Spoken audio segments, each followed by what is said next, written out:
The Christian Civil War. The Christian church is in a civil war. Whether we like it or not, the devil's most powerful army is inside the church. Many Christians are unknowingly in the enemy's army, listening to the enemy's voice and thinking it's the voice of God. They are used by the enemy to attack, slander, expose, and neutralize strategic Christian advances and movements. Every great advancement of the church in history was sabotaged from within. Satan's army is a very powerful army, able to do great damage to the Lord's church, because its attacks come from where they are least expected, from within. And because this army is among us, it may be difficult to spot. If you listen carefully to Christians that are in the devil's army, you will hear the voice of the accuser of the brethren. Though they may be very religious, refined, and educated, though they may be serving the Lord, and their speech may be peppered with Bible quotes, and they may recite many scriptural truths, the motivation of their hearts is more to accuse than to intercede.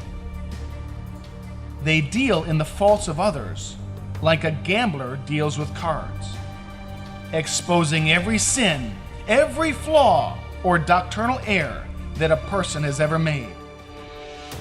In pretending to be sheepdogs, defending the flock, they are actually more like wolves that seek to divide us.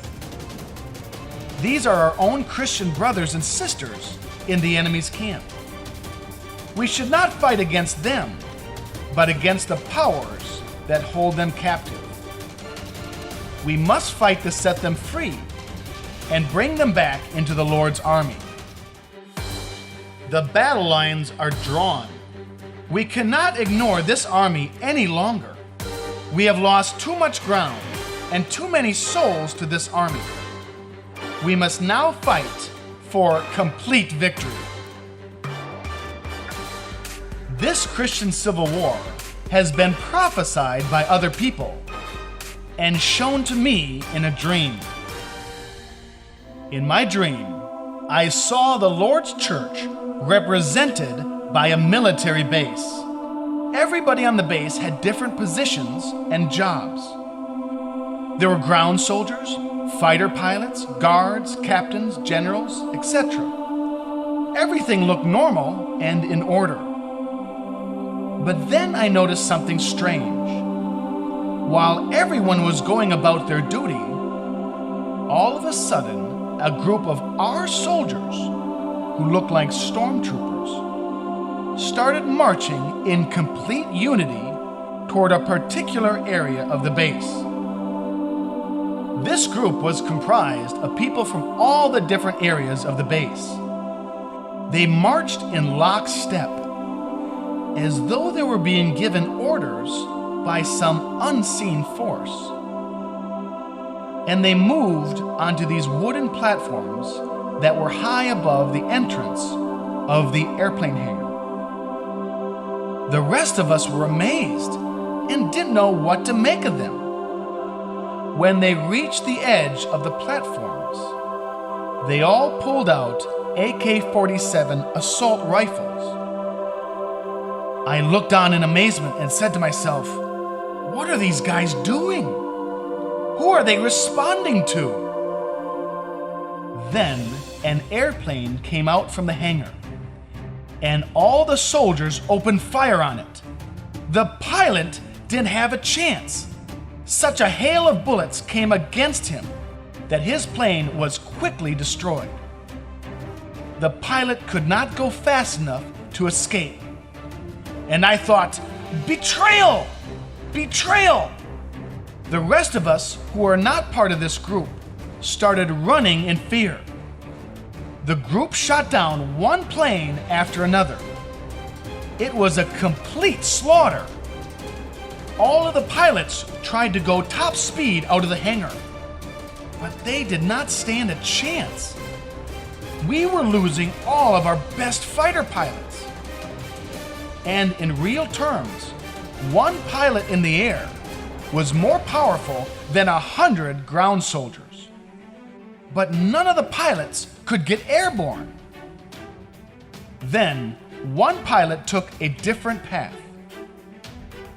Instead of trying to escape and save his own life, he turned his plane straight at the wooden platforms that the soldiers were standing on and crashed his plane right into it, sacrificing himself. This collapsed the platforms, killing many soldiers in the betraying army and breaking its unity, throwing it into confusion. They were still hostile toward us, but they were no longer in unity. And then my dream ended. This dream was a clear example of how the enemy attacks from within. A much more complete explanation of this army of the accuser was shown in the book The Final Quest by Rick Joyner. This war became blatantly obvious to me while I was building this website, Spirit Lessons or DivineRevelations.info. While investigating people who were given face-to-face visitations with Jesus, I saw a clear and organized effort to discredit and slander them. So much slander was leveled against these people that anyone investigating them would likely be turned away before they ever heard their testimonies. For example, a simple Google search on Rick Joyner's name returned results in which 4 of the top 5 were very negative, with 3 being blatantly accusational.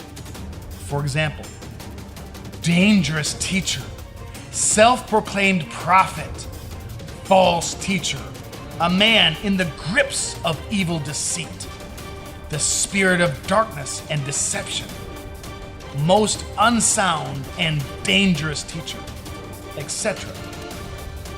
By comparison, you remember Ted Kaczynski, the so-called Unabomber, who murdered many people by mail bombs. He was given more favorable internet publicity than Rick Joyner. Similar accusations have been made against many of the people shown on the Spirit Lessons Divine Revelations website. In fact, entire Christian websites have been dedicated to discrediting many of God's people. In many cases, there are more attacks coming from within the church than from secular sources. For example, many attacks have come against the Lakeland, Florida revival.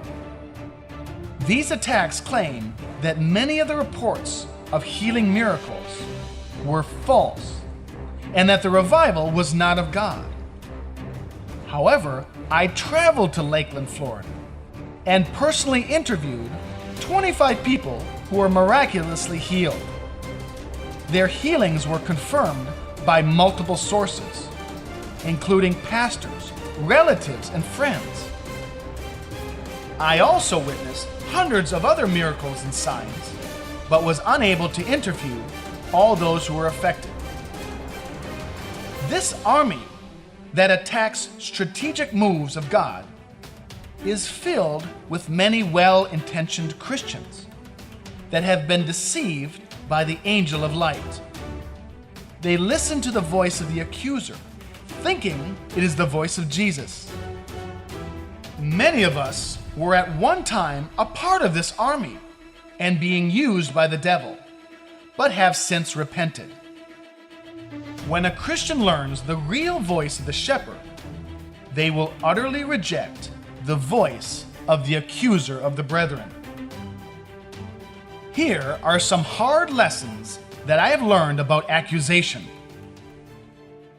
If you're opposing the work or manifestation of the Holy Spirit, you are dangerously close to blaspheming the Holy Spirit. Don't risk it. If you don't know, then don't accuse. Those people who are not prophets and do not recognize the prophetic gift are not experts on discerning who are the false prophets. Those who do not have a healing ministry should not criticize those who do. Those who do not receive visions from the Lord and do not even believe in this gift are not the experts to determine which visions are not from God. Those who do not have angelic encounters should not claim expertise in discerning which encounters are true. Those who do not speak in tongues should not instruct others regarding the gift. Those who are not conducting revivals should not criticize those who are. Those who do not have a shepherd's heart should not pretend to be our shepherd. And those who have not had visitations from the Lord, been given tours of heaven, experienced manifestations of the Holy Spirit, or been slain in the Spirit, should not claim authority and criticize those who have experienced it. It is similar to when the Pharisees told Jesus that he should not heal on the Sabbath. They were not healing on any day. So what right did they have to tell Jesus how to heal? This army has been used against every advancement of the church. We can no longer just sit back and assume that this army is just a group of concerned Christians who disagree with us. We need to recognize the difference between when someone is simply disagreeing with us and when someone is listening to the enemy. When Peter rebuked Jesus in Matthew 16:22, Jesus didn't say, Peter, I see you have a different point of view. No, Jesus said, get behind me, Satan. Jesus correctly identified the voice of Satan, even when it came from a close friend. Here is what we must do. We must counter falsehoods from the army of the accuser in the media and on the web. We must confront those who are listening to the enemy, like Jesus confronted Peter. We must bring to light those things they are trying to discredit and slander. We must pray that their accusations will be rejected and never spread. We must intercede for their freedom. And most of all, pray for the Lord's redemptive judgments, not man's wrathful judgments. The Lord's judgments can always be trusted because he sees all and knows the motivation of the heart. While our judgments can be misguided and wrong, the Lord's judgments are always right. So we must pray for the Lord's redemptive judgments for those who are listening to the army of the accuser. We must win this battle in the spirit, not in the flesh. Now pray hard and get to work. We must now fight for complete victory.